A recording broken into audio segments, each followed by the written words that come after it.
એક પ્રણાલિકા છે. આપ સૌ જાણતા હશો કે કોઈ પણ ગ્રંથનું પારાયણ, કોઈ પણ ગ્રંથનું વાંચન, કોઈ પણ ગ્રંથની કથા, એનો પ્રારંભ કરતા પહેલા એનું મહાત્મય શું છે બધા ગાજો.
શિવપુરાણના પ્રારંભ.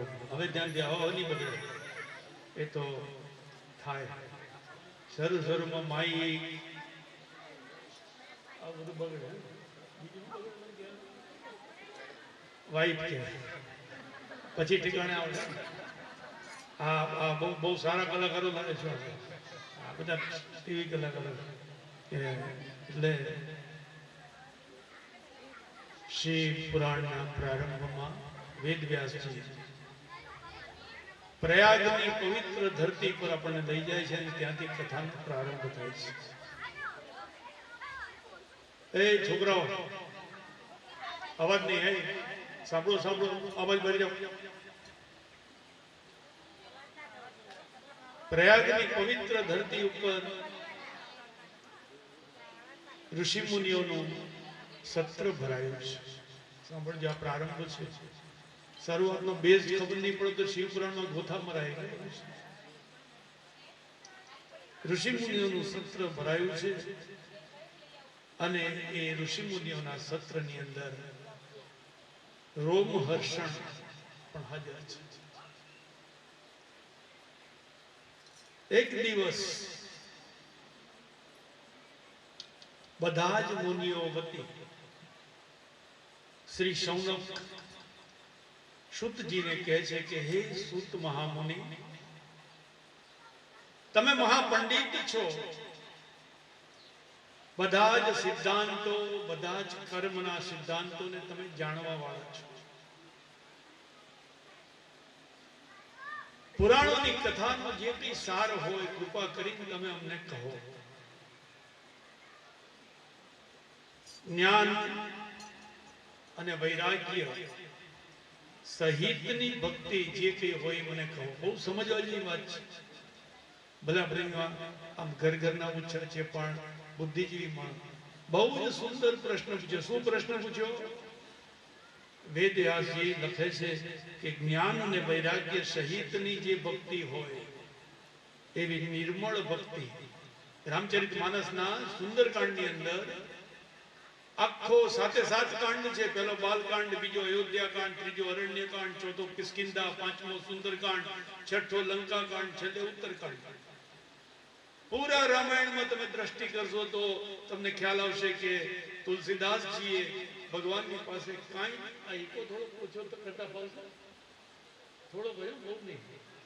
હા બસ બસ થઈ ગયો ને બસ. તો 7 કાંડમાં આપણે નજર કરીશું તો તુલસીદાસજીએ ભગવાન પાસે કોઈ અપેક્ષા રાખી નથી. અને ભક્તિ કરતી વખતે ભગવાન પાસે અપેક્ષા રાખવી એ મૂર્ખ માણસોનું કામ છે. ભગવાન અંતર્યામી છે ને બધી ખબર હોય છે. તો તુલસીદાસજીએ ખાલી રામચરિત માનસનો 5મો સોપાન જેને સુંદરકાંડ કહેવામાં આવે છે એ 5મા કાંડના સુંદરકાંડની અંદર 3 શ્લોક તો તુલસીદાસજીએ લખ્યું કે નાન્યા સ્પૃહા રઘુપતે હૃદયેશ્મદીયે સત્યમ વદામિ ચ ભવાન અખિલાંતરાત્મા ભક્તિમ પ્રયચ્છ રઘુપુંગવ નિર્ભરામે કામાદિ દોષ રહિતમ કુરુમાનશમ ચ. આ શ્લોકનો અર્થ એ થાય તુલસીદાસજી ભગવાનને કહે છે કે હે પ્રભુ મને નિર્મળ ભક્તિ આપો. નિર્મળ ભક્તિ એટલે એનો અર્થ એ કે નિર્મળ ભક્તિના 2 ફળ છે. સમજો બરાબર. બાકીની ભક્તિ તો અત્યારે આ કળિયુગની અંદર ઘણા પ્રકારની થઈ ગઈ છે, પણ નિર્મળ ભક્તિ એના 2 ફળ આવે. આપણે ભક્તિ કરતા હોઈએ, ભગવાનના ભજનો કરતા હોઈએ, ટીલા ટપકા કરતા હોઈએ, માળાઓ પહેરતા હોઈએ, રોજ મંદિરમાં જતા હોઈએ, આપણે આપણી જાતને ભગત કહેવડાવતા હોઈએ, સંત કહેવડાવતા હોઈએ, તો આપણી અંદર આ 2 ગુણ આવવા જોઈએ. ભક્તિ કરવા વાળા જીવનમાં એના જીવનમાં આ 2 ગુણ આવે તો એ ભક્તિ એનો રસ્તો બરાબર છે. બાકી તો આડંબર છે. શ્રીમદ ભાગવતજીમાં પણ ડોંગરેજી બાપા કહેતા જ્યારે કથામાં મેં સાંભળેલી છે કે ભક્તિના 2 સંતાનો છે.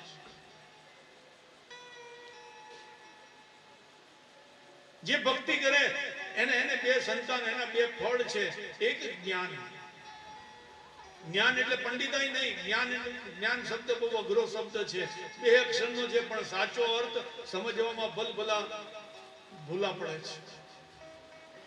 જ્ઞાનનો સાચો અર્થ છે વિવેક.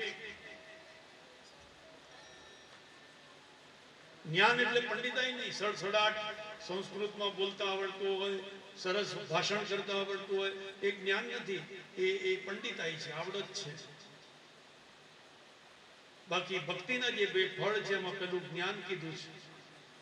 અને જ્ઞાનનો અર્થ થાય વિવેક. સમજ. આ ડોંગરેજી બાપાના શબ્દો છે. જ્ઞાનનો અર્થ થાય વિવેક. વિવેક એટલે ભગવાને આવું સુંદર જીવન આપ્યું છે, સુંદર શરીર આપ્યું છે, કર્મો કરવાની છૂટ આપી છે. આપણે જે કરવું હોય કરી શકીએ છીએ. તો એવું જીવન જીવવામાં વિવેક હોય, વિવેક રાખીને જીવીએ તો બરાબર. બાકી પશુના જીવનમાં અને આપણા જીવનમાં કોઈ ફેર નથી. ભય, આહાર, મૈથુન અને નિંદ્રા, આ 4 વસ્તુ પશુ કરે છે, આપણે કરીએ છીએ. પણ એક વધારાનો ગુણ ભગવાને આપણા જીવનમાં આપ્યો છે અને એ છે વિવેક. પશુનામાં વિવેક ના હોય, એ બધું કરી શકે, ગમે ત્યારે કરી શકે, જે કરવું એ કરી શકે. એને વિવેક ના હોય.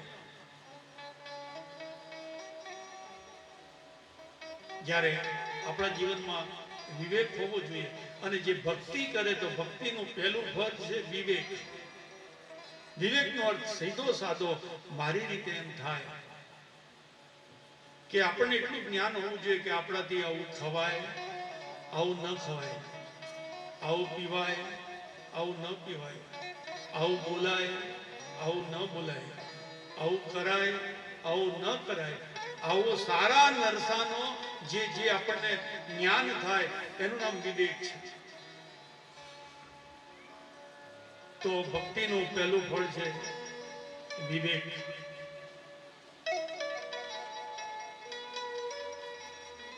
અને એનું બીજું ફળ છે વૈરાગ્ય.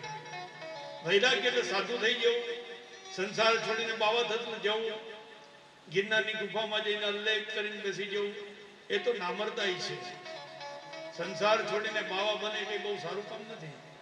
સંસારમાં રહીને ભક્તિ કરે, સંસારના દુઃખો એના ઘૂંટડા કડવા ઘૂંટડા ગળીને જે ભક્તિ પોતાની ચાલુ રાખે એ સાચી ભક્તિ છે. પરિવારને છોડીને સંસારને છોડીને બાવા થવું એ તો એ આડંબર છે. સાચી ભક્તિ સંસારીની છે. ભગવાન પણ સંસારી હતો, એને પણ ગૃહસ્થ જીવન જીવે, એને ખબર છે કે સંસારીના જીવનમાં કેટલા દુઃખ છે, કેટલી કસોટીઓ છે, કેવા કેવા તડકા છાંયડા જીવનમાં આવે છે. અને એ બધાની વચમાં રહીને ભગવાનને યાદ કરવો, ભગવાનનું ભજન સાંભળવું, કોઈ સારા એક બે કર્મ કરવા એ બહુ કઠિન છે. તો ભક્તિનું પહેલું ફળ છે વિવેક અને બીજું છે વૈરાગ્ય. વૈરાગ્ય એટલે એનો અર્થ એ થાય કે સંસારના વિષયોમાંથી જે જે જે વિષયો કયા છે, કામ, ક્રોધ, લોભ, મોહ, મદ અને મત્સર, આ 6 દુર્ગુણો છે જીવનના, જે મન પાછો પડે છે. આ 6 દોષ છે, ષડદોષ જેને કહેવાય. ષડદોષ 6 પ્રકારના દોષ છે. એમાં પહેલો કામ, બીજો ક્રોધ, ત્રીજો લોભ, 4 મોહ, મદ અને મત્સર. એની આપણે આગળ ચર્ચા કરીશું. પણ આ 6 વિકારોમાંથી, આ 6 વિષયોમાંથી સમય જતા ધીરે ધીરે આપણને એમ વૈરાગ્ય આવે. બસ સમજો બરાબર. સમય આવે એમ, બિન સમયનું આપણે કે સંન્યાસી થવું નથી, પણ સમય પ્રમાણે જેમ જેમ જેમ જેમ આપણો સમય, આપણી અવસ્થા બદલાય, આપણું શરીર બદલાય, એમ આપણો ધર્મ પણ બદલાવવો જોઈએ. અમુક ઉંમરે અમુક સમયે આપણને, એટલા માટે આપણા ઋષિ મુનિઓએ 4 આશ્રમ બનાવ્યા છે. સૌથી પહેલો બાલ બ્રહ્મચર્ય આશ્રમ, પછી ગૃહસ્થ આશ્રમ, પછી ત્રીજો આશ્રમ વાનપ્રસ્થ આશ્રમ, અને છેલ્લે સંન્યાસ આશ્રમ. તો જીવનના જે ષડદોષો છે એમાં સમય જતા જતા જેમ જેમ આપણે મોટા થઈએ એમ આપણામાં વિવેક આવવો જોઈએ. ભગવાન આપણને કાનમાં ચેતવે છે, પણ આપણે એટલા રીઢા ગુનેગાર થઈ ગયા છે કે આપણને ખબર પડતી નથી. બાકી ભગવાન બહુ દયાળુ છે. અમુક ઉંમર થાય એટલે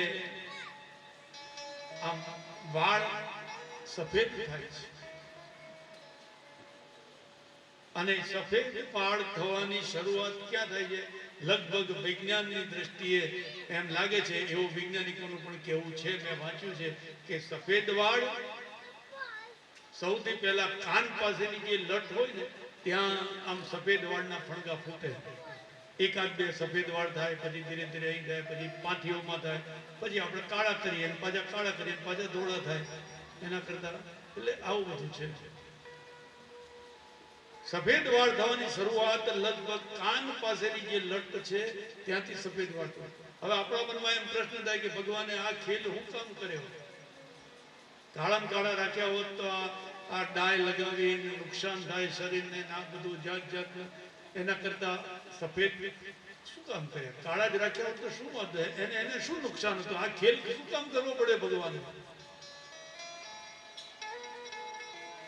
પણ ભગવાન બહુ દયાળુ, એને ખબર છે કે આ કાળા માથાનો માનવી મને નહીં ગાંઠે, મારે એને વશમાં રાખવો પડશે. એટલે ભગવાન નોટિસ મોકલે. કાન પાસે વાળ આવીને આપણને કાનમાં કહે કે મેં મારો રંગ બદલ્યો, હે મૂર્ખ, હવે તું તારો ઢંગ બદલ જીવવાનો.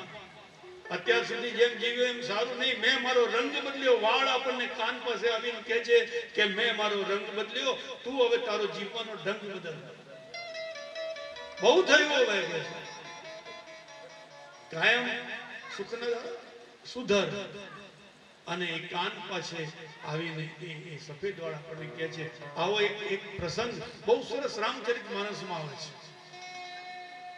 અયોધ્યાનો ચક્રવર્તી સમ્રાટ મહારાજા દશરથ સભા ભરીને બેઠો છે. સચિવો, કુલગુરુ વશિષ્ઠજી અને બધા બ્રાહ્મણ દેવતાઓ એ સભામાં બેઠેલા છે. પ્રસંગ બહુ સુંદર છે. ગૌસ્વામી તુલસીદાસ સુંદર ચોપાઈ લખી છે. એક બાર સબ સહિત સમાજો રાજ સભા રઘુનાથ વિરાજ.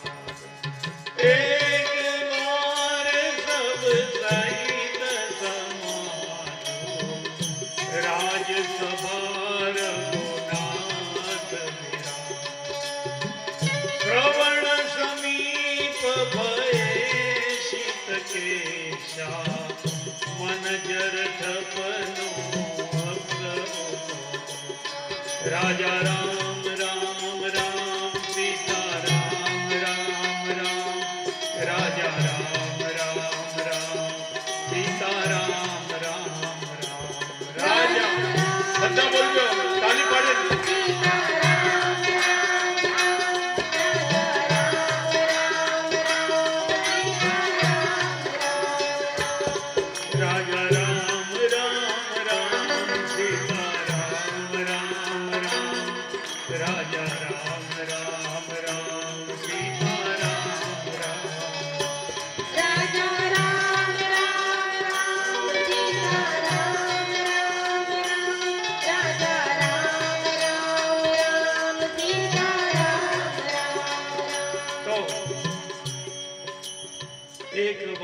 સબ સહિત સમાજુ રાજ સભા રઘુનાથ બિરાજુ. શ્રવણ સમીપ ભય શિત કેસા. હવે એ પણ કેવી રીતે એકદમ ન થયું. બહુ કથા સુંદર છે. આમ અયોધ્યાનો ચક્રવર્તી રાજા મહારાજા દશરથ, રામનો પિતા, બ્રહ્મનો બાપ, આમ સભાની અંદર બેઠો છે. અને આગળની ચોપાઈમાં રાય સુભાય મુકુર કર લીના બદન બિલૌકી મુકુટ સમકીના. હવે મહારાજા દશરથજીને એક આદત પડી ગઈ હતી, અને આદત પડી હોય માણસને છૂટે નહીં. આમ ઘણાને એવી આદતો હોય છે. આમ નોકરી કરતા હોય, સારી ઓફિસમાં ઓફિસર હોય, આમ ગાડી લઈને એક્ટિવા કે બાઇક લઈને જતા હોય અને ગાડી આમ પાર્કિંગમાં પાર્ક કરે, પછી આમ નીચે ઉતરીને આમ સાઈડ ગ્લાસમાં જોઈ લે, જરા ચહેરો બરાબર છે, ખાલી આમ હાથ ફેરવી લે. આમ તો બરાબર જ હોય, પણ એક ટેવ છે. પછી ઓફિસમાં જાય, સાઈડ ગ્લાસમાં જોઈ લે, બરાબર ઓકે. એવી રીતે મહારાજા દશરથજીને આદત પડી હતી કે આમ સભામાં બેઠા હોય, રાજસિંહાસન બેઠા હોય, અને એ વખતે એમને જે સુંદર કોટ હતો, એ કોટના ખિસ્સામાંથી એક સુંદર સોનેથી મળેલું દર્પણ. રાય સુભાય મુકુર, મુકુર એટલે અરીસો. રાય સુભાય મુકુર કર લીના, હાથમાં અરીસો લીધો અને મહારાજા દશરથજીએ પોતાનું મુખનું દર્શન કર્યું. આમ દર્પણમાં જોયું, અને દર્પણમાં જ્યાં મહારાજા દશરથજીએ પોતાનું મુખ દર્શન કર્યું તો શું દેખાયું? શ્રવણ સમીપ ભય સિત કેશા. મહારાજા દશરથજી જોયું કે ઓહો, આમ મુગટ થોડો વાંકો લાગ્યો અને મુગટ સરખો કર્યો. મુગટ આમ સરખો કરવા ગયા અને મુગટ થોડો ઊંચો થયો, અને એ મુગટની નીચે કાનની પાસે આમ સફેદ વાળ બે ચાર ઉગેલા જોયા. શ્રવણ સમીપ ભય સિત કેશા મન જર ઠપનો વસ્તુ ઉપદેશ. વિચાર કરો, એ જ ઘડીએ મહારાજા દશરથજીએ મનમાં સંકલ્પ કર્યો. ઓહો, સફેદ વાળ આવી ગયા. બસ હવે આ સંસારનો મોહ, સંસારની માયા, ષડ દોષ, એમાંથી ધીરે ધીરે નિવૃત્ત થવું જોઈએ. અને અયોધ્યાનો એ સમ્રાટ ચક્રવર્તી મહારાજા દશરથ, એ જ સમયે એમણે મનમાં નક્કી કર્યું કે સૌથી પહેલા તો મારે આ અયોધ્યાનું ચક્રવર્તી શાસન મારા રામને આપી દેવું છે, બસ એમાંથી મારે મુક્ત થવું, બસ એટલે બધી ચિંતાઓમાંથી મુક્ત થઈશ. કુલગુરુ વશિષ્ઠજીને ચરણમાં પડીને કે ગુરુદેવ, મારા મનમાં એક વિચાર આવ્યો છે. શું છે? ભાવજી, મારા વાળ સફેદ થયા છે અને સફેદ વાળ મને કાનમાં કહે છે કે હવે આ મોહ માયા છોડ, આ બધી મમતા છોડ અને હરિનું નામ લે બાપ. અને મારે આ માયા છોડવી છે. આ અયોધ્યાનો ચક્રવર્તી શાસન જે છે એ મારો જ્યેષ્ઠ પુત્ર મારે રામને સોંપ્યું છે. આ વૈરાગ્ય છે. તો શિવ મહાપુરાણના પ્રારંભમાં પ્રયાગની પવિત્ર ધરતી ઉપર શૌનક ઋષિ શ્રુતજીને પૂછે છે કે જ્ઞાન અને વૈરાગ્ય સાથે ભક્તિ પ્રાપ્ત કરવાનો જે કોઈ ઉપાય હોય કૃપા કરીને મને કહો. આ શિવપુરાણની કથામાં કદાચ રામ કથા ઘુસાડી દઉં છું એટલે તમને એમ લાગતું છે કે કેમ વિષયાંતર થયો કે કઈ ભૂલ્યા કે આ શિવ કથા છે. બાકી મને રામ કથા ઉપર બહુ પ્રેમ છે, પણ હું જાણી જોઈને રામનું નામ વધારે લઉં છું. એટલે હનુમાનજીને બેસાડે છે, લાલાને બેસાડે, બધાને બેસાડે. એનું કારણ છે, એક વસ્તુ ધ્યાનમાં રાખજો, શિવપુરાણની 7 દિવસની કથા સાંભળો, કશું યાદ રહે ન રહે, પણ એક વાત યાદ રાખજો, મારો અનુભવ છે એટલે કહું. શિવને પ્રસન્ન કરવો હોય, મહાદેવ ભોળાનાથ, એને જો પ્રસન્ન કરવો હોય, એને ખુશ કરવો હોય, એને વશ કરવો હોય ભોળિયાનાથને, તો એની આગળ જઈને ભલે શિવ મહિમના સ્તોત્ર ના આવડે, શિવ તાંડવ ના આવડે, રુદ્રાષ્ટક ના આવડે, કોઈ મંત્ર જાપ ના આવડે, ખાલી મહાદેવના મંદિર, મહાદેવની આમેના શિવલિંગની આમે જઈને કે રામ, બસ આટલું કહેજો તો મહાદેવ ખુશ છે. એનું કારણ છે કે મહાદેવને રામ બહુ પ્રિય છે. આપણે બધાને ખબર છે કે કૈલાશની પવિત્ર ગિરિકંદરા ઉપર એ ભોળિયોનાથ આંખો બંધ કરીને માળા કર્યા કરે, જપ કર્યા કરે. એકવાર પાર્વતીજી ભોળાનાથને પૂછે છે, મહાદેવ, તમે તો દેવોના દેવ છો, મહાદેવ છો, જગતના બાપ છો, પરદાદા છો, અને તમે વળી આંખો બંધ કરીને સમાધિમાં આમ આમ આમ કોનું ધ્યાન ધરો છો?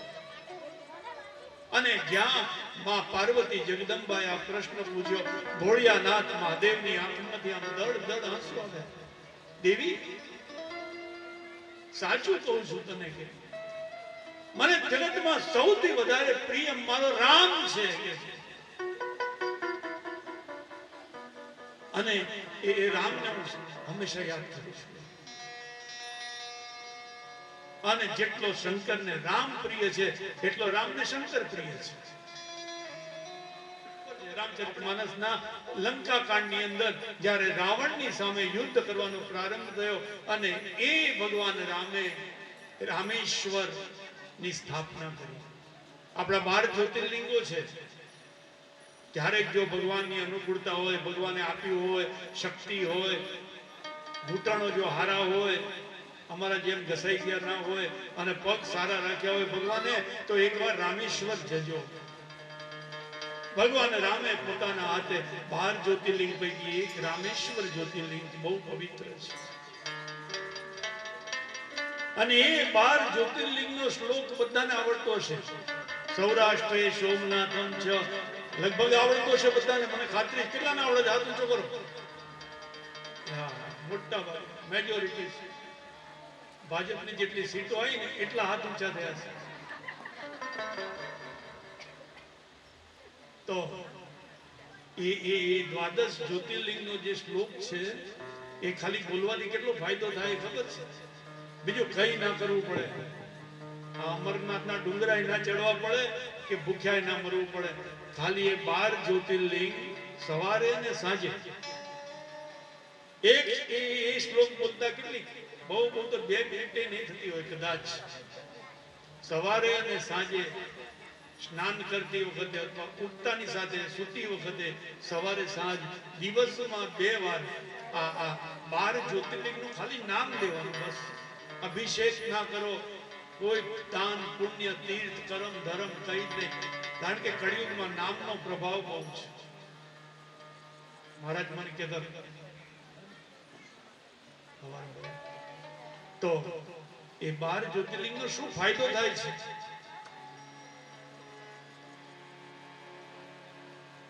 સૌરાષ્ટ્રે સોમનાથમ ચ શ્રીશૈલે મલ્લિકાર્જુનમ ઉજ્જૈન્યામ મહાકાલમ ઓમકારમમલેશ્વરમ પરલ્યામ વૈદ્યનાથમ ચ દાગીન્યામ ભીમશંકરમ સેતુ વંદે રામેશમ નાગેશમ દારુકાવને વારાણ્યજામ તુ વિશ્વેશમ ત્રંબકમ ગૌતમી તટે હિમાલયે તુ કેદારમ દૃષ્ણેશમ તો શિવાલય. હવે આ બોલવાનું ફળ શું એ છેલ્લે લખ્યું છે, પણ આપણે જે ખરેખર વાંચવા જેવું હોય ને સમજવા જેવું બધું છોડી દઈએ.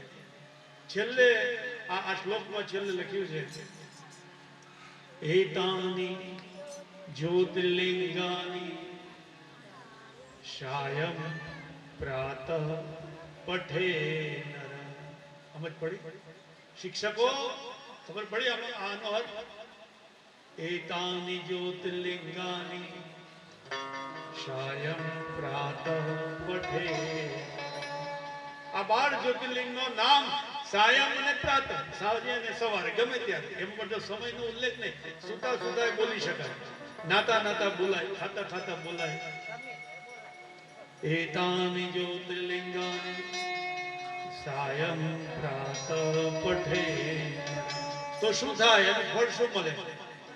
સપ્ત જન્મમ કૃતમ પાપમ સ્મરણેન વિનશ્યતે. 7 જન્મના કરેલા પાપો. આ બધું પ્રલોભન નથી, મારા શબ્દો નથી. તમને હારું લગાડવા માટે, તમને આમ પકડાવવા માટે હું કહું એવું નથી. આ આપણા ઋષિ મુનિઓએ આ શ્લોકની રચના કરી છે. સવાર સાંજ ખાલી આ 12 જ્યોતિર્લિંગનું નામ લેવાથી એતાની જ્યોતિર્લિંગાની શાયમ પ્રાતઃ પઠે નર સપ્ત જન્મમ કૃતમ પાપમ સ્મરણેન વિનશ્યતે. 7 જન્મના કરેલા પાપો ખાલી હરિનું, ભગવાન મહાદેવના નામ સ્મરણ કરવાથી નાશ પામે. અને મારી તો એક આદર્શ છે કે જે ગ્રંથમાં લખેલું હોય, ગ્રંથને આધારિત હોય, ઋષિ મુનિઓ દ્વારા પ્રમાણિત થયેલું હોય, એવી જ વાત કરી શકાય. તમે આટલો ઊંચો સુંદર વ્યાસપીઠ પર મને આટલો બેસાડ્યો હોય, ધ્યાનથી મને સાંભળતા હો, માળાઓ પહેરાવો અને આટલું માન આપો, મને અહીંયા બેસાડો, તો મારી પણ ફરજ છે કે જે શાસ્ત્રમાં લખ્યું છે, જે શાસ્ત્રમાં સાચું છે, જે ઋષિ મુનિઓએ બતાવેલું છે, એ મારે તમને કહેવું પડે. અંગત સ્વાર્થ ખાતર શાસ્ત્રોની સાથે ચેડા કરીને ગમે તેવું જે શ્રદ્ધાળુઓમાં ફેલાવે, એને બહુ ઘોર નરકમાં પાપ લાગે છે. આપણા અંગત સ્વાર્થ ખાતર ક્યારે એના માટે કોઈ શાસ્ત્રમાં ચેડા નથી. જે છે એઝ ઇટ ઇઝ, જે પ્રમાણે છે એ પ્રમાણે શ્રોતાઓ સુધી પહોંચાડવું એ આદર્શ વક્તાની ફરજ છે.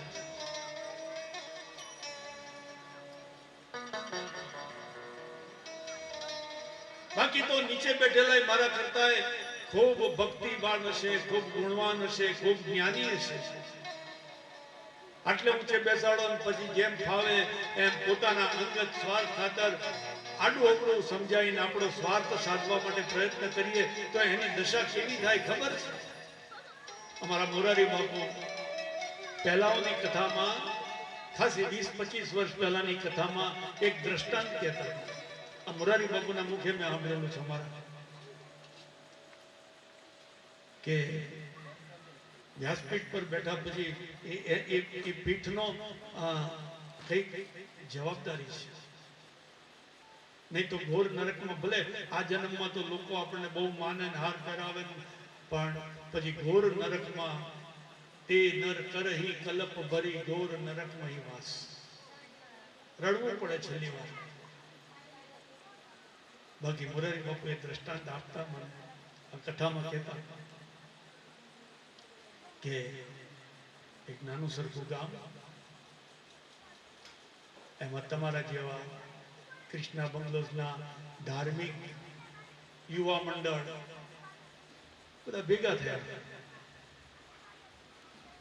અને આપણે કે એક સુંદર કથા કરીએ. 5-10 વર્ષ થયા આપણા એરિયામાં કોઈ કથા થઈ નથી, તો એક કથાનું આયોજન કરીએ. આપણે પ્રયત્ન કર્યો, થોડો ફંડ ફાળો ઉઘરાવ્યો, કારણ કે કથાઓમાં આજકાલ ખર્ચા આવી મોંઘવારીમાં કેટલા થાય છે તો આપણને ખબર છે. ગમે એવી સામાન્ય કથા પણ કેટલી ખર્ચાળ હોય છે, આપણને હિસાબ બરાબર ખબર હોય છે, એટલે એને કહેવાની જરૂર નથી. આ બધું સામાન્ય નતું. એક ઘરમાં ખાલી સુંદરકાંડનો પાઠ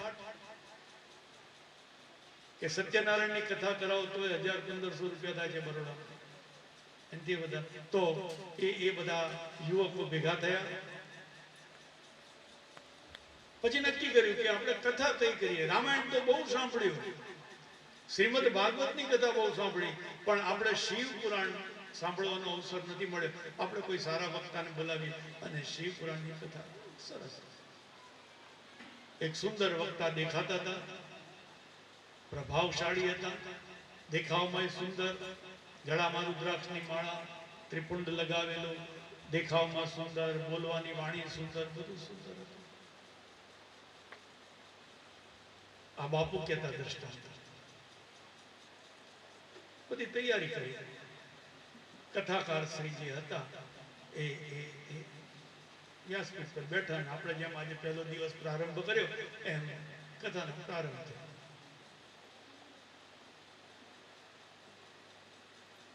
પહેલો દિવસ. હવે સામે જેમ નીચે બેઠા છે ને, આત્મારામ છે, પછી આ બધા આવા બુદ્ધિશાળી માણસો એ નીચે બેઠા બેઠા કથા સાંભળે. પહેલા દિવસે હવે ટેવ તો જાય નહીં, આદત ક્યારે ભૂલાય નહીં. હવે જે મહાશય કથા કરવા માટે આવ્યા હતા, બ્રાહ્મણ દેવતા વક્તા જે હશે, એમને પેલી તમાકુ અને ચૂનો આમ ભેગું કરીને આમ લપી બનાવો ને, એ લપી ખાવાની આદત. અને એટલે સુધી લપીની લત, કે નહીં તો ભલે એક ઘરમાં ગમે તે ખાતા હોય, બહાર પણ અમુક સમય પૂરતું તો થોડી મર્યાદા રાખવી જોઈએ.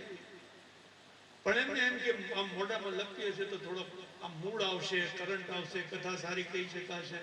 એટલે એ મહાશય આમ મોઢામાં તમાકુ ચૂનાની લપી નાખે અને આમ કથા કરવા બેઠા.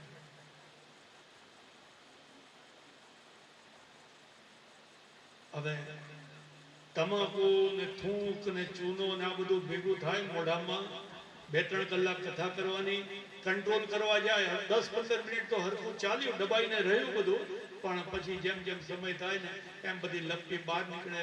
આ બધાના દીકતા એને બહાર કઢાય નહીં.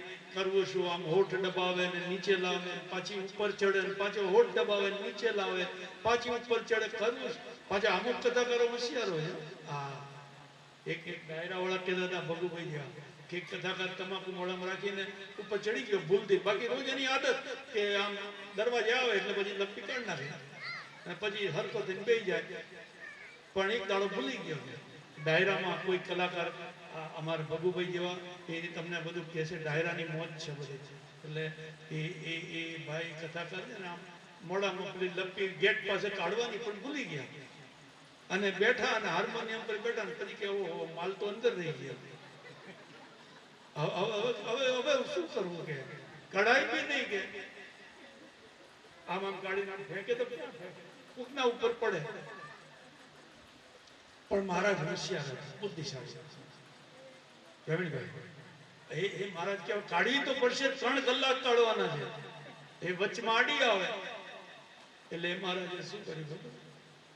બુદ્ધિશાળી કથામાં કે ભાઈઓ તમને ખબર એવા કથાકારો થઈ ગયા, તમાકુ મોઢામાં નાખીને કથા કરે અને પાછા ચાલુ કથામાં આમ કરી તમાકુ કાઢીને ફેંકી દે અને એમ કરીને કાઢીને ફેંકી દીધે. હા, કથાકારો એવા હોય કે આમ કરીને કાઢીને ફેંકી દે.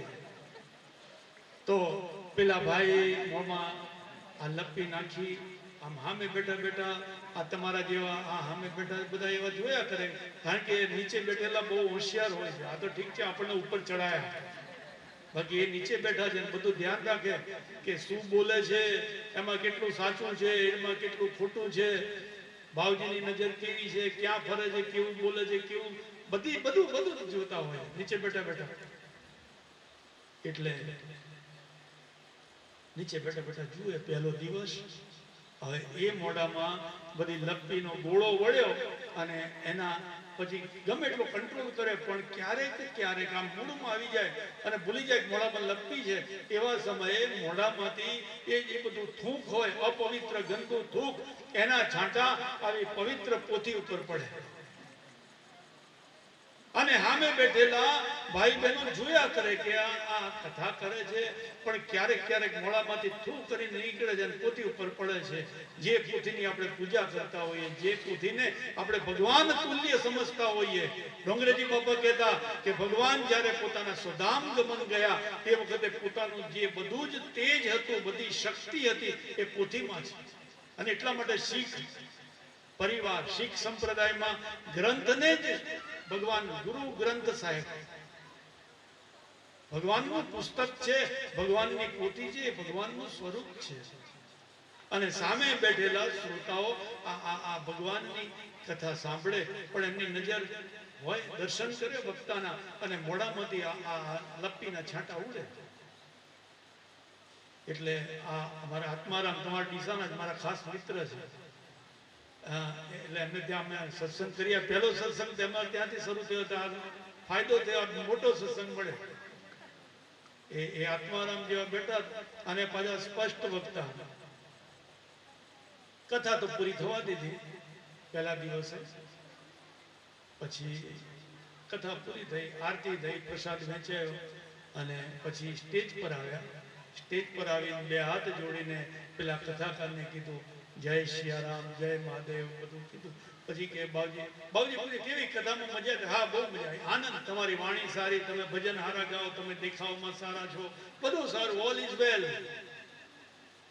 પણ બાબુજી એક વસ્તુ કહું, ખોટું ના લગાડતા કે તમારે જે આ કથા દરમિયાન તમારા મોઢામાં જે અપવિત્ર વસ્તુ અને અપવિત્ર દ્રવ્ય અને એના અપવિત્ર છાંટા જે આ પવિત્ર પોથી ઉપર પડ્યું એ બધા દીપતા હતા અને બધાની ધાર્મિક લાગણી દુભાઈ છે આનાથી. કે તમને ટેવ હોય, કદાચ લત હોય, કદાચ આદત હોય, વ્યસન હોય તો તમે એને સીમિત રાખો.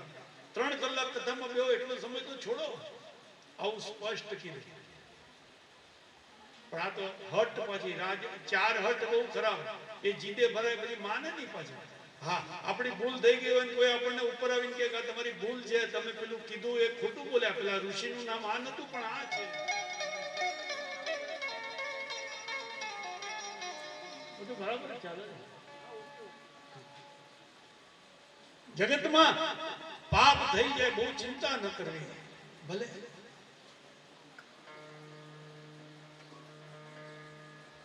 એક સુંદર પ્રસંગ મને યાદ આવે અને હું શિવ પુરાણમાં રામકથા વધારે કહું છું ને રામકથા હોય ને એમાં શિવ કથા વધારે કહું છું. મારી આ ટેવ છે. કારણ કે રામની કથા હોય ને રામને જો પ્રસન્ન કરવો હોય તો શિવ કેવું પડે. રામને શિવની કથા સંભળાવો ને શિવને રામની કથા સંભળાવો તો ખુશ થઈ જાય. ક્યારેક મજબૂરીથી, ભયથી, કળિયુગના પ્રભાવથી જો કોઈ નાનું મોટું પાપ થઈ જાય, બહુ ચિંતા ન કરશો બાપ.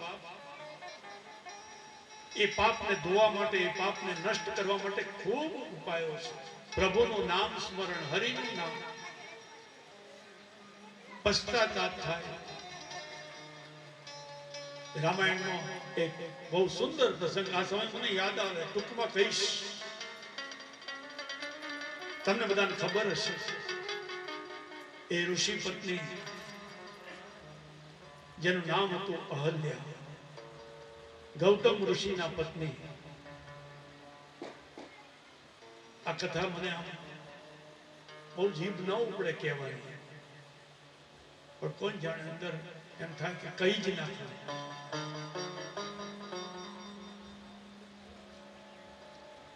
ગૌતમ ઋષિની એ સતી સ્ત્રી,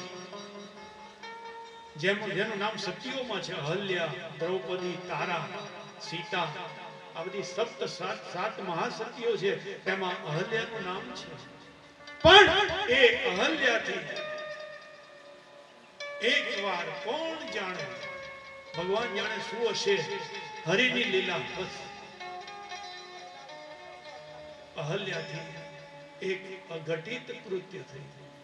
એમાં એનો દોષ હતો ન હતો એ ભગવાન જાણે. ન જ હોય, એક વસ્તુ તો જગદંબા છે.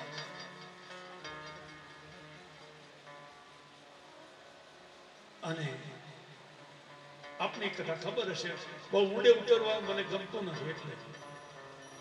અને એ મહાસતી અહલ્યાથી એક વાર ગૌતમ ઋષિ સવારે બ્રહ્મ મુહૂર્તમાં નદીએ સ્નાન કરવા ગયા હોય છે, અને ઇન્દ્ર પહેલેથી એ ગૌતમ ઋષિની સ્વરૂપમાન અહલ્યા ઉપર આશિક હોય છે. અને એક વખત કોણ જાણે સંજોગો કંઈક અઘટિત બન્યું એવું કહેવાય છે. ગૌતમ ઋષિ આવ્યા, ત્રિકાળ જ્ઞાની, ઘટનાની ખબર પડી કે આવું પાપ થયું છે. અને એ જ વખતે ગૌતમ ઋષિ ઇન્દ્રને પણ શ્રાપ આપ્યો કે જા, તને તારા રૂપનું અભિમાન છે, હે દેવરાજ ઇન્દ્ર, હું તને શ્રાપ આપું છું કે તારા શરીરમાં 1000 છિદ્ર થઈ જાય. ત્યારબાદ ગૌતમ ઋષિ પોતાની અર્ધાંગીની સતી માં અનસુયા, અહલ્યાને શ્રાપ આપે છે કે દેવી, તે એક ઋષિના આશ્રમને બદનામ કર્યો છે, તને આ ન શોભે. સાચા ખોટાનો વિચાર નથી કર્યો કે આમાં સાચું શું છે, ખોટું શું છે. વગર વિચારે ગૌતમ ઋષિ અહલ્યાને શ્રાપ આપી દીધો. જા, હું તને શ્રાપ આપું છું, તારું આ શરીરનું તને અભિમાન છે, તારા રૂપનું અભિમાન છે, તે એક ઋષિના આશ્રમને બદનામ કર્યો છે.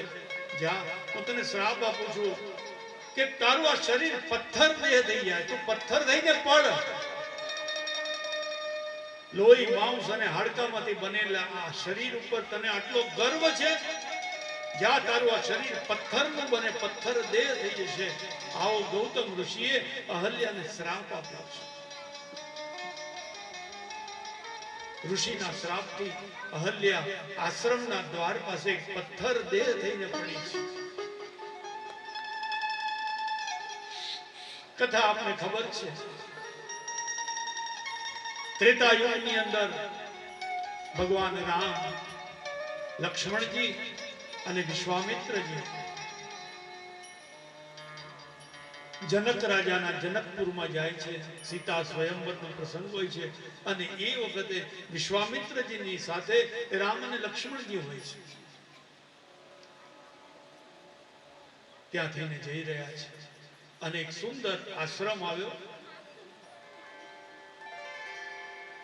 ભગવાન રામજી વિશ્વામિત્રજીને પૂછે, ગુરુદેવ, આટલો શુષ્ક, એક ચકલાનું ફરકવાનો અવાજ નથી, બિલકુલ સ્તબ્ધ, જાણે આમ કોઈ ઋષિ તપસ્યા કરવા બેઠો હોય એવો શાંત અને એકદમ નિર્મળ આ આશ્રમ કોનો છે? કોણ છે આ કોનો આશ્રમ છે? કોઈ પશુ પંખી નહીં, બિલકુલ નીરવ શાંતિ છે. ગુરુદેવ આ આશ્રમ કોનો છે? ભગવાન રામ પૂછે છે વિશ્વામિત્રજી. વિશ્વામિત્રજી મનમાં અકળાય છે. હવે આ જવાબ મારે આપવાનો પ્રભુ? તમે તો અખિલ બ્રહ્માંડના નાયક છો, બ્રહ્મ છો, તમને ખબર નથી કે આશ્રમ કોનો છે? તમે મને શું કામ વચમાં નાખો છો? વિશ્વામિત્રજી મૂંઝાયા છે, અકળાયા છે. તેમ છતાં વિચાર કર્યો, ગમે એમ ભગવાને મને પૂછ્યું છે તો એમાં કોઈ ભેદ હશે. વિશ્વામિત્રજી ભગવાનને કહે છે, પ્રભુ તમે મને પૂછો છો તો હું તમને કહું છું કે આ ગૌતમ ઋષિનો આશ્રમ છે. પછી રામની નજર એ આશ્રમના દ્વાર ઉપર એક પથ્થર દેહ થઈને પડેલી સ્ત્રી ઉપર પડી. ભગવાન રામે પાછો પ્રશ્ન કર્યો વિશ્વામિત્રજીને કે ગુરુદેવ આશ્રમના દરવાજા પાસે આ પથ્થર દેહ થઈને પડેલી સ્ત્રી કોણ છે? વિશ્વામિત્રજી અકળાયા. બસ હવે પ્રભુ બહુ થયું કે છે, તમે એક અજાણની જેમ મને શું કામ પૂછો છો? અને પૂછ્યું છે તો સાંભળો કે આ જેનો તમે પરિચય મારી પાસે માંગો છો એ કોણ છે? તમને કહું પ્રભુ સાંભળો. અને વિશ્વામિત્રજી રામજીને કહે છે, રામ આ પથ્થર દેહ આશ્રમના દ્વાર પાસે પડેલી એ ગૌતમ ઋષિની પત્ની અહલ્યા છે. તમને બધી ખબર છે કે કાલા થઈને મને પૂછો છો તો સાંભળો. ગૌતમ નારી શ્રાપ બસ ઉપલ દેહ ધરી ધીર ચરણ કમલ રજ ચાહતી કૃપા કરો રઘુવીર. દેખો એક સંતનું કામ કેવું છે. તમે મને પૂછ્યું એટલે મેં તમને કીધું ને. હવે મારો ગુરુ તરીકે તમને આદેશ છે, હું કહું તેમ કરો. હવે વિશ્વામિત્રજી રામને આદેશ કરે છે, હું તમારો ગુરુ છું. હવે મારા આદેશનું પાલન કરવું એ તમારી ફરજ છે. આ પથ્થર દેહ થઈને પડેલી જે સ્ત્રી છે એ ગૌતમ ઋષિની પત્ની છે. એના પતિએ એને શ્રાપ આપ્યો છે અને શ્રાપ આપ્યા પછી એનું નિરાકરણ કરવા માટે પણ કીધું હતું કે ત્રેતા યુગમાં જ્યારે રામ આ ધરતી પર અવતાર લઈને આવશે અને એ રામના ચરણની રજ જ્યારે તારા ઉપર પડશે ત્યારે અહલ્યા તારો ઉદ્ધાર થશે. તે સિવાય તારો ઉદ્ધાર નહીં થાય. અને વિશ્વામિત્રજીની આંખમાં આંસુ આવી ગયા અને રડતો રડતો એ ઋષિ વિશ્વામિત્રજી રામજીને કહે છે કે રાઘવ,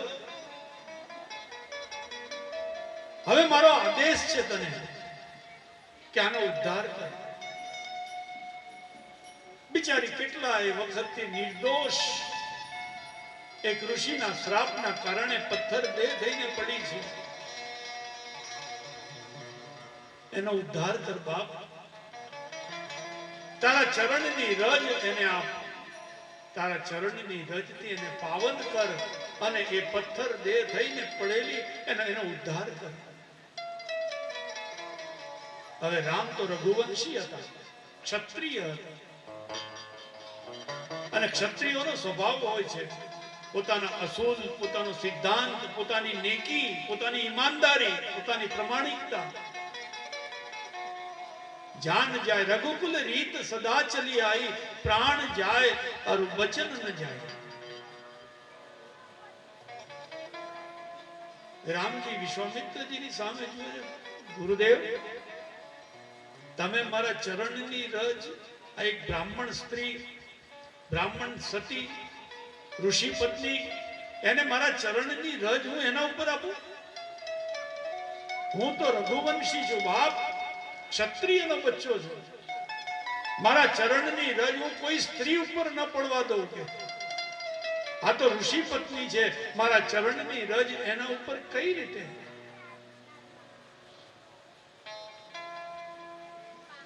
વિશ્વામિત્રજી કહે હું સમજુ છું, મને ખબર છે તું રઘુવંશી છે, પણ તું મને કાલો થઈ પૂછતો હતો તો લે આવે મારો આદેશ છે, હવે હું કહું એમ તું કર.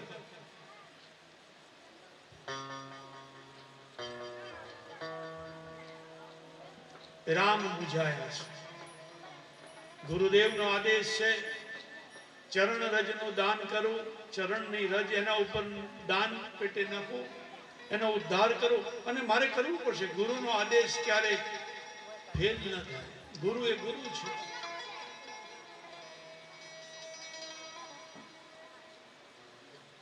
ગુરુના વચન અદ્ભુત હોય છે. 2 મિનિટ ગુરુ વંદના કરીએ.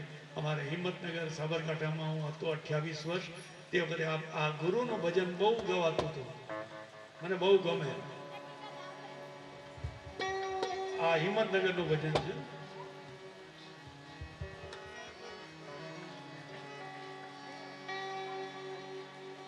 સદગુરુ ભગવાન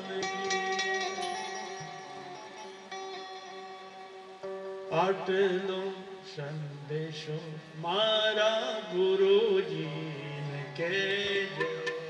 આટલો સંદેશો મારા ગુરુજીને કહેજો. આટલો સંદેશો મારા ગુરુજીને કહેજો. આટલો સંદેશો મારા ગુરુજીને કહેજો. ગુરુ મારા હૃદયમાં રહેજો રે.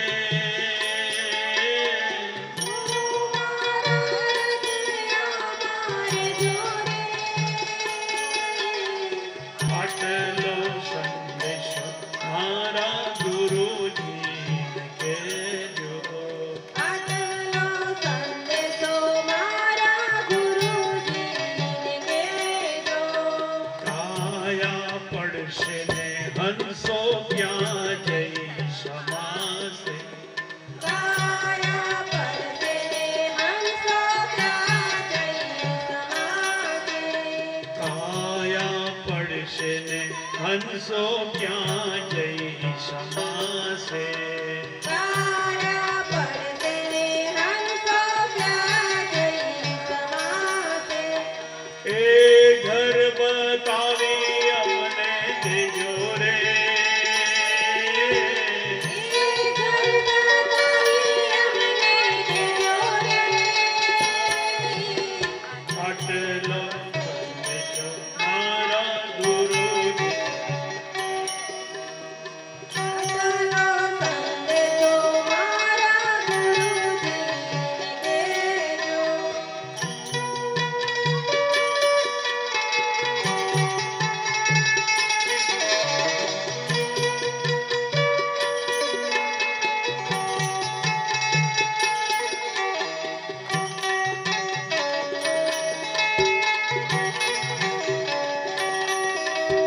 તમે છો અમારા ને અમે તમારા.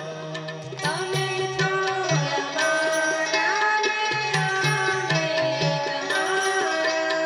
તમે છો અમારા ને અમે તમારા. તમે છો અમારા ને અમે તમારા. જન્મ જન્મની ભક્તિ લેજો રે. જન્મ જન્મની ભક્તિ દેજો રે. આટલો સંદેશો મારા ગુરુજી કહેજો. આટલો સંદેશો મારા ગુરુજીને કહેજો. આટલો સંદેશો મારા ગુરુજીને કહેજો. આટલો સંદેશો મારા ગુરુજીને કહેજો. તો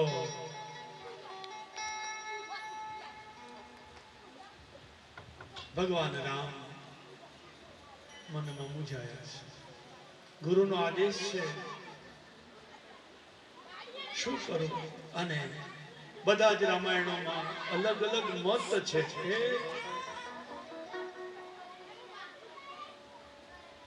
એમાં મર્યાદાના રચયિતા એવા ગૌસ્વામી તુલસીદાસજીએ એમ લખ્યું રામાયણમાં કે ભગવાન રામે ગુરુનો વચન પાળવા માટે, ગુરુના આદેશનો અમલ કરવા માટે એ સમયે અહલ્યાનો ઉદ્ધાર કઈ રીતે કરે, બહુ સમજવા જેવું. રામ એ રામ છે બાપ. જીવનમાં એક વાર જો રામ સમજાઈ ગયો તો જીવન બહુ જ સુંદર થાય છે.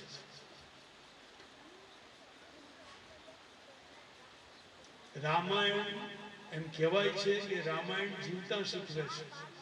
મનુષ્યનો આવો અવતાર મળ્યો છે, આવું સુંદર શરીર, આવું સુંદર આપણને અવસર મળ્યો છે. વારે ઘડી આવો અવસર મળતો નથી. અને આવો જ્યારે અવતાર મળ્યો હોય તો એ અવતારને આપણે કઈ રીતે સાર્થક કરી શકીએ, તો એના માટે રામાયણનો અભ્યાસ કરવો. રામાયણ આપણને જીવતા શીખવે છે અને શ્રીમદ ભાગવત મરતા શીખવે છે. જીવાશે તો જેમ તેમ, પણ મરાશે કેમ કેમ. હમણાં આણંદની જોડે લાંભેલમાં મારી કથા હતી અને ઓળથી એક ભજન મંડળ આવ્યું હતું. એમાં આ વાક્ય મને બહુ ગમ્યું કે ભાઈ બોલ્યા હતા કે જીવનમાં જીવાશે તો જેમ તેમ કરીને જીવી લઈશું ભગવાન, પણ મરાશે કેમ કેમ. આપણું મૃત્યુ કેવું થશે કોને ખબર.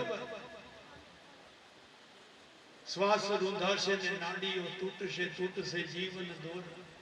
કેવો સમય આવશે મૃત્યુનો કોને ખબર. ભગવાનને એક જ પ્રાર્થના કરી કે મારું મૃત્યુ સુધારજે બસ. તારું નામ લેતા લેતા આ પ્રાણ જાય બસ. હે પ્રભુ આટલું મારું કામ કરજે. અને એ મરતા શીખવું હોય તો ભાગવતનો આશરો લેવો, ભગવાન શ્રી કૃષ્ણનું નામ લેવું. કરાર વિંદે ન પદાર વિંદ મુખાર વિંદે નિવેશયંતમ વટસ્ય પત્રસ્ય પુટે શયાનમ બાલમ મુકુંદમ મનસા સ્મરા. તો રામાયણ જીવતા શીખવે છે, ભાગવત મરતા શીખવે છે.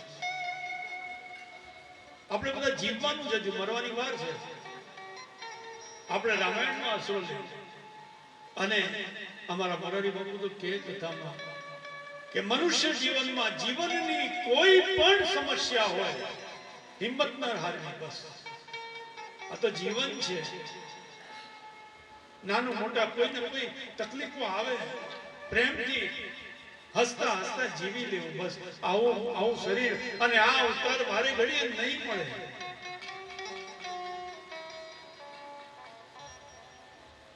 જીવી લેતા શીખીએ.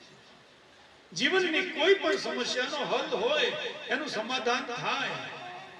નાસીપાસ થઈને આત્મહત્યા કરવી એ કાયરનું કામ છે. દુઃખી ન થવું.